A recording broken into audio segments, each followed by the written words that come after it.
প্রথমে কড়াইতে তেল গরম করে জিরে দিয়ে দিলাম। জিরে দেওয়ার পরে আদা বাটা,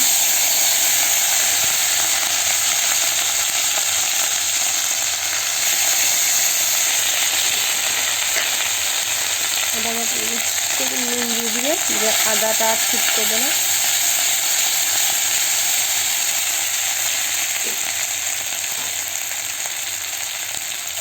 আদাটা একটু ভাজা ভাজা হয়ে গেলে তাতে দিয়ে দিলাম টমেটো,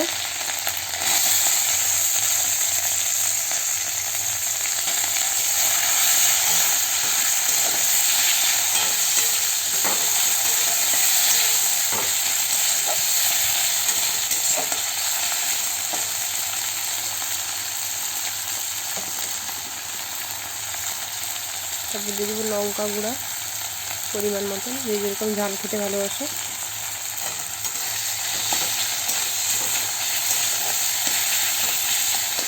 লঙ্কাটাই তেলের সঙ্গে নেড়ে নিলে কী হবে, ঝাঁঝ লঙ্কা বেশি লাগবে না। এটা রিডিট করে তরকারি, যেটা সেটা করবে না।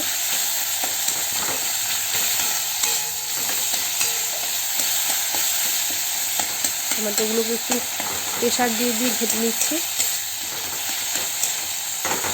নুন দিয়ে দিলে এমনিতেই টমেটোটা নরম হয়ে যায়। এরপরে একটু গুঁড়া দিয়ে দিব, গুঁড়ো মশলা,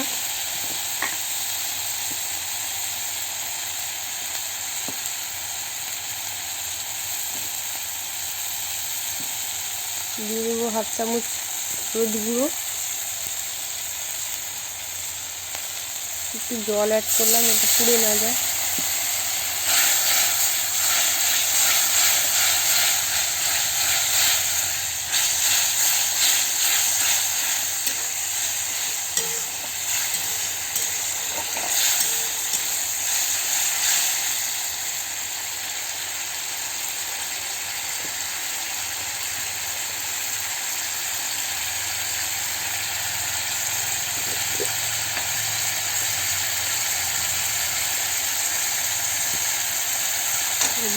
জিরা গুঁড়ো পরিমাণ মতো, আবার একটু কষিয়ে নেব।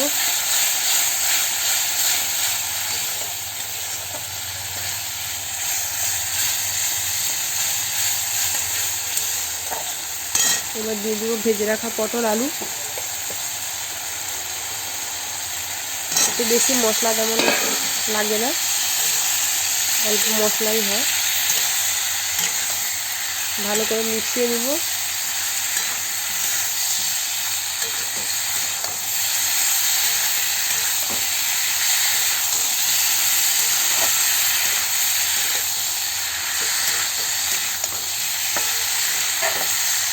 সামান্য একটু জল দেব।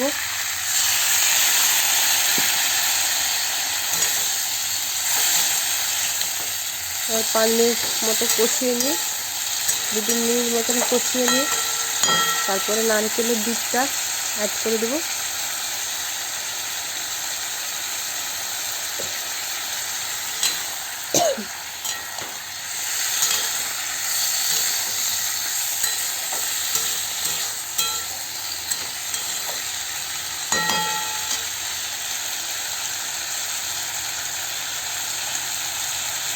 যেহেতু নারকেলের দুধ পড়বে, এটা সাদা সাদাই হবে। আমি এখানে কোনো রং মশলা মানে কাশ্মীরি লঙ্কা গুঁড়োর ব্যবহার করিনি, তোমরা চাইলে ব্যবহার করতে পারো।